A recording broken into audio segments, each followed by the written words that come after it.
panelist we're going to introduce to you is Aalayah Eastmond. Aalayah is a 2019 graduate from Marjory Stoneman Douglas High School in Parkland, Florida. On February 14, 2018, she was in the third classroom attacked by a gunman who would go on to murder 17 students and staff. Since then, Aalayah has stepped up to speak out on gun violence in America. She has been specifically vocal around the chronic gun violence that affects young Black Americans daily. This is particularly important to her because her uncle was shot and killed in Brooklyn 16 years ago. She has spoken at March for Our Lives and testified before the Senate and House Judiciary committees at the 2020 Commitment March in Washington. Aalayah is now 20 years old and currently a full scholar junior at Trinity Washington University. She's a non-profit organizer for Team Enough, and she's a Team Enough National Administrator and Executive Council organizer. Aalayah is also the co-founder of Concerned Citizens DC. Since the reawakening of the movement for Black Lives, Aalayah has been on the front lines of protests in DC while continuing the fight to end gun violence. To get a clearer aspect of Aalayah's point of view, Aalayah is going to be interviewed by Lola, who is a PR coordinator for United for Change. And after that, the audience will also have the opportunity to ask Aalayah their own questions. So over to you, Lola. Hello, Aalayah. I hope you're doing well. I want to thank you for accepting to be a part of our event. It is my pleasure to talk with you today. So let's move on to the first question. We want to start off by asking you, since you are a gun violence survivor, how have the incidents that you have faced in the past in regards to police brutality and gun violence transformed you into the person you are today? Absolutely. Personally, just for a little background, I am a survivor of the 2018 Marjory Stoneman Douglas High School shooting in Parkland, Florida. I was in the third classroom attacked by the gunman, and unfortunately, I had to hide beneath the lifeless body of my classmate to survive. And I've also, like she mentioned earlier, lost my uncle to gun violence in Brooklyn, New York. So I have had two totally different experiences to the same issue, dealing with mass shootings and school shootings, and then also losing a family member to this violence. But I will personally say that before surviving the shooting, I was definitely a timid and quiet girl. I had a lot of opinion, but didn't really give myself space to speak about it. And then after the shooting, I had a conversation with my mom one day, and she told me that my story could possibly save another student's life. And when she told me that, I immediately told myself that I had to speak out about this issue. And that's really where I found my voice. I recognized that, my high school shooting created a national, worldwide spark to talk about the issue of gun violence prevention and how it disproportionately impacts youth. And I felt like that movement was very one-sided and only focused on mass shootings and school shootings, when that's only about 2% of gun violence in the US. Black and brown youth bear the brunt of this issue in the US. So I felt like it was my duty as a young Black woman to provide space for other Black students to talk about how they are disproportionately impacted by this issue.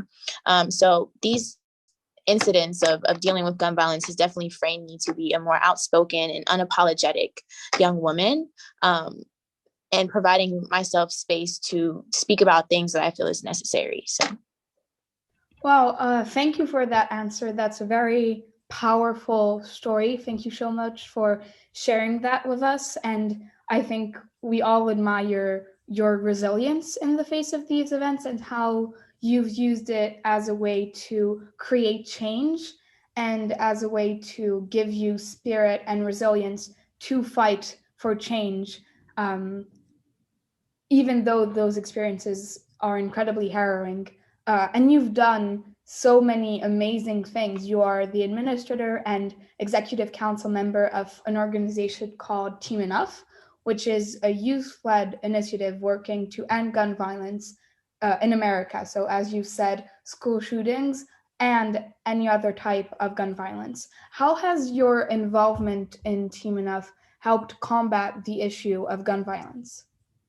Absolutely. And it's very funny that you asked this question. I'm actually wearing a Team Enough shirt right now. We are actually, as we're speaking right now, touring the entire state of Florida. Yesterday, we arrived at Tallahassee. Today, we're in Orlando, and we'll be down in Broward and Miami tomorrow. in South Florida. And right now we have been focusing on connecting with other youth that not only have been impacted by gun violence, but want to speak out about this issue, not only just in Florida, but across the nation.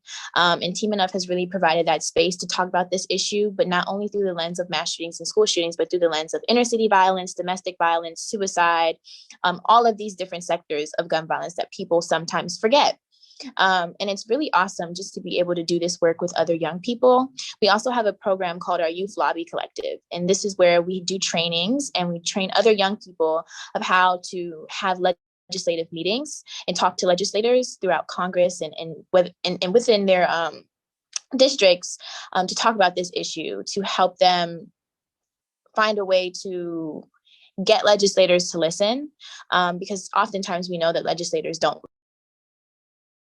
take into consideration what young people have to say. So we have these trainings to teach young people how to carry these meetings. And we have chapters nationally throughout the country. We have a lot of chapters in California and Florida.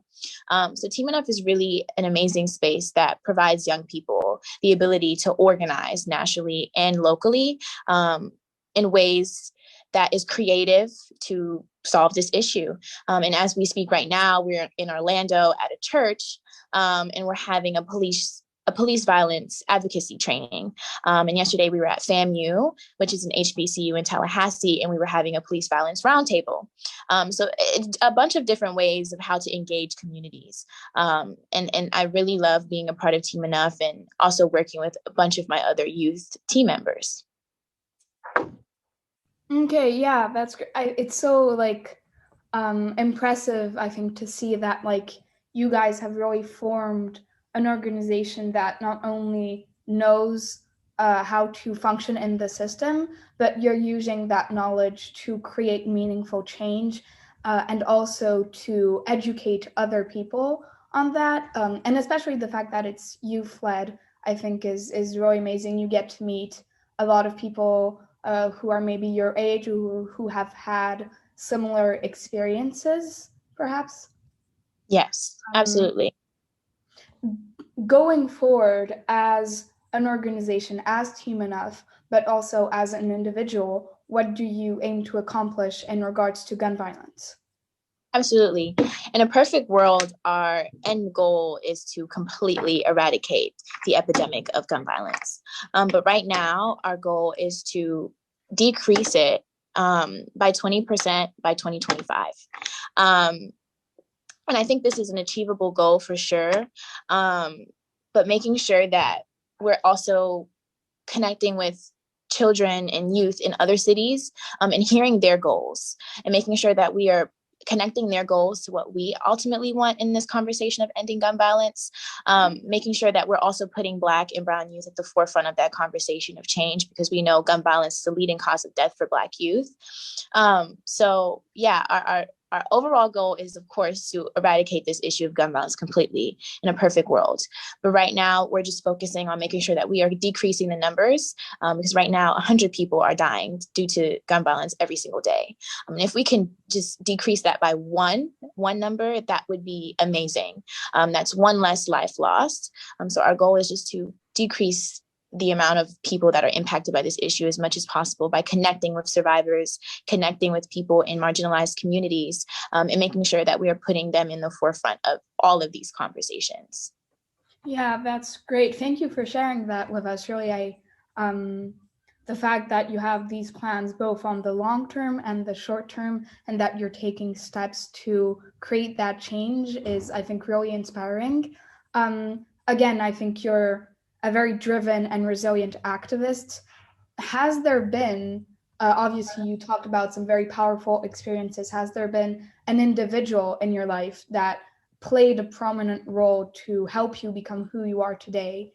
And if yes, who is that individual and what was their role in your life? Absolutely.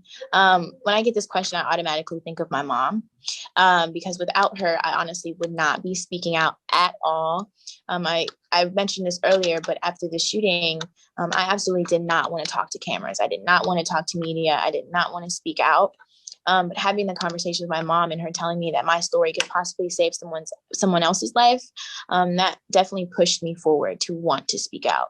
And she has been by my side since 2018 at every speaking engagement, at every event. And she's just been the biggest support system. And a lot of parents actually are kind of scared of having their children speak to media or speak to cameras all the time. And I know this because my dad was super worried about me speaking out. But she has been super supportive since the beginning, even when like other family members might have thought it was a bad idea. But she knew that, you know, me speaking out and connecting with other survivors was a part of my therapy. And, you know, she has been the biggest support system, and I love her to death. So definitely will pass that off to my mom in saying that she has been the driving force behind a lot of things that I've been able to do since the shooting. Okay, wow. She must be really proud of you, I think, the way you've managed to not only empower yourself, but other people through what you do is really impressive. And yeah, I definitely hope she's proud of you and she'll continue to be in everything you do, because I think it's very inspiring and very powerful. Now, I'd like the audience to ask their respective questions to Aalayah. Thank you again for answering mine. It was a very interesting experience. So first, I need you guys to put your questions in the chat box, and based on the appropriateness, relevance of the question, we will select them to ask those questions out loud. Feel free at that point to turn on your camera when you are picked to ask the question. And thank you again, Aalayah. Thank you so much. So you guys, all the attendees, you guys can see the Q&A box right below your screen. That's where you guys can put in your questions. And one more thing, please make sure you don't put in your questions as an anonymous attendee, because then we won't be able to select the person who can ask the question. So please ensure that you put in your questions with your name, so we can promote you to a panelist so that you can turn on your camera and get a proper and a good experience when you're asking your questions. So looking forward to that.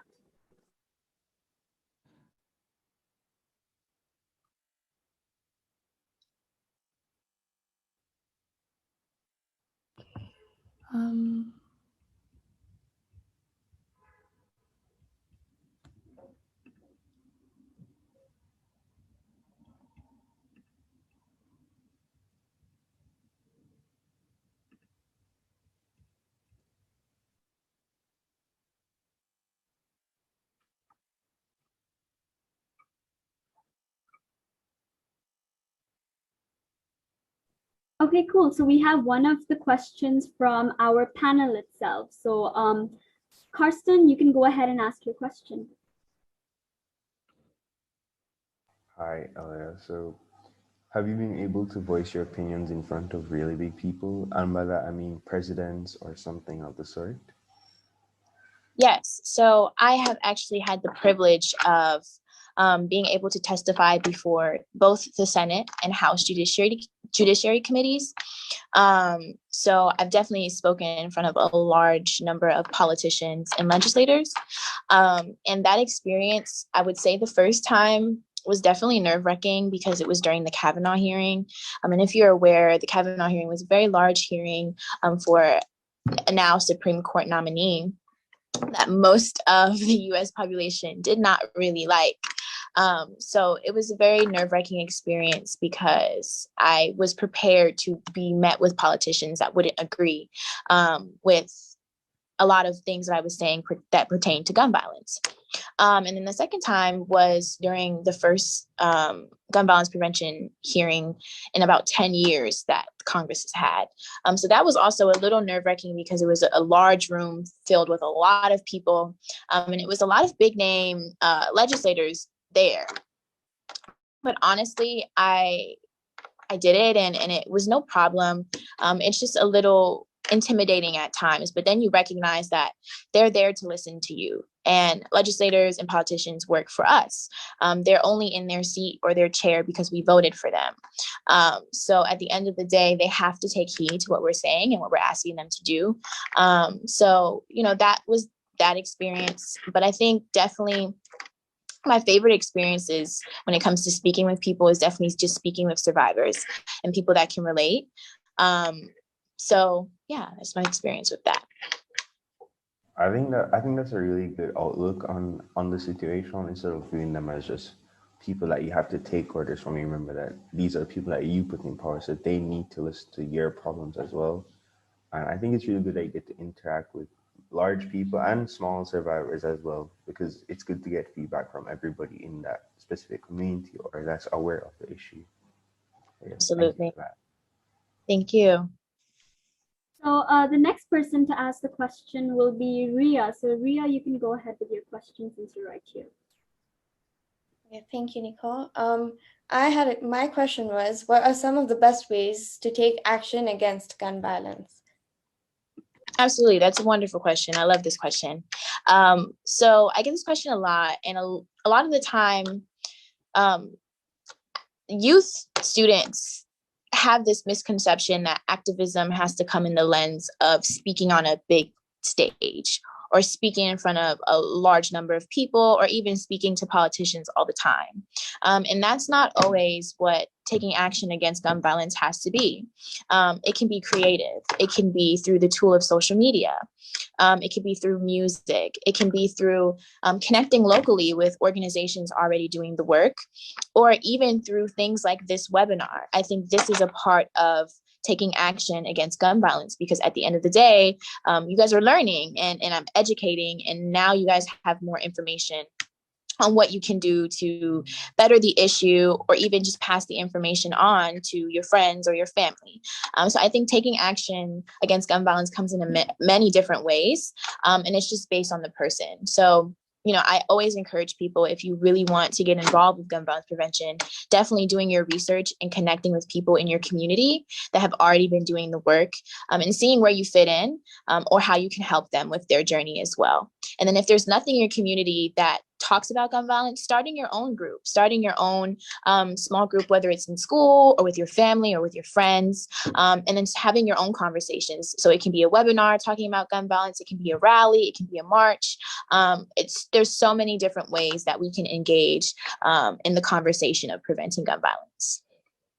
Well, thank you. That was amazing. And I'm sure we all can learn to do those. And people should really stand up and take actions against gun violence. It has been increasingly around the world, and I'm sure that we all must have learned a thing or two from you today. So thank you so much for that. Thank you. Thank you, Ria, for your question. Well, I deem it a great honor and privilege to have Aalayah as our panelist in this event today. And I want to thank you so much for finding the time to grace this occasion despite your busy schedule, as you told us that you're touring. So thank you so much for joining us.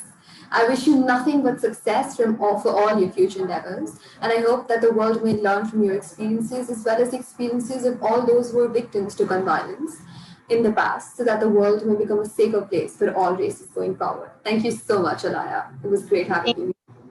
Thanks, Thank you Aalayah. so And good luck with everything. Thank you so much. Bye.